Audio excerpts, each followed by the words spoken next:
Well, for more on this, geologist David Rothery joins us now live from London. He's a professor of planetary geosciences at the Open University. Welcome to TRT World. So I'm just looking at this news just coming into us. The tsunami warning in Japan has been downgraded to a tsunami advisory. But what are the risks now? And especially, what are the risks to any nuclear plants in the area that was affected?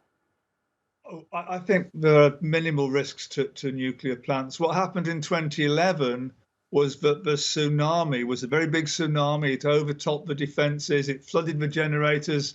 The main power was off. The emergency power went off, and they couldn't pump the cooling water around the power station. Nothing like that has happened in this case. The tsunamis were very small. They may have done some damage to port infrastructures, but they haven't come inland through streets and so on. So there's no death toll from the tsunami. Very few people killed as a result of earthquake damage.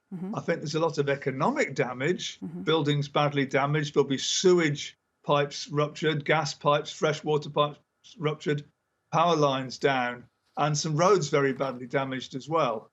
So a lot of economic damage, a lot of people displaced from their homes, having to spend a night out in the cold or in emergency centres. But this is nothing like as bad as the 2011 earthquake in northeastern Japan. So the magnitude was 7.5, and of course Japan is an extremely quake-prone nation. How has Japan changed its earthquake readiness?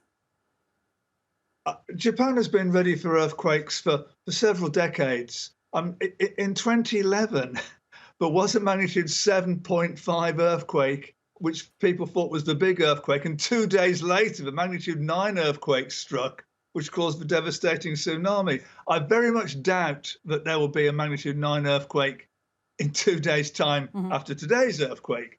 It could possibly happen, but it's very, very unlikely. Japanese people know what to do when there's an earthquake. I've seen video of rooms shaking and people diving underneath tables for protection. They know not to rush outside and risk being hit by falling debris. And there were evacuation orders for people to get uphill in case of a tsunami. So there's good building construction in Japan, and Japanese people know how to behave in an earthquake. And that's one reason, well, it's two reasons, in fact, why the death toll has been mercifully so small. So Japan is a very well prepared country, probably the best prepared country in the world for dealing with earthquakes and indeed tsunamis. As you say, mercifully just one person killed. And yet the Japan Meteorological Agency is warning of a risk of fire and landslides. What do you think could happen in these next few hours and days following the earthquake?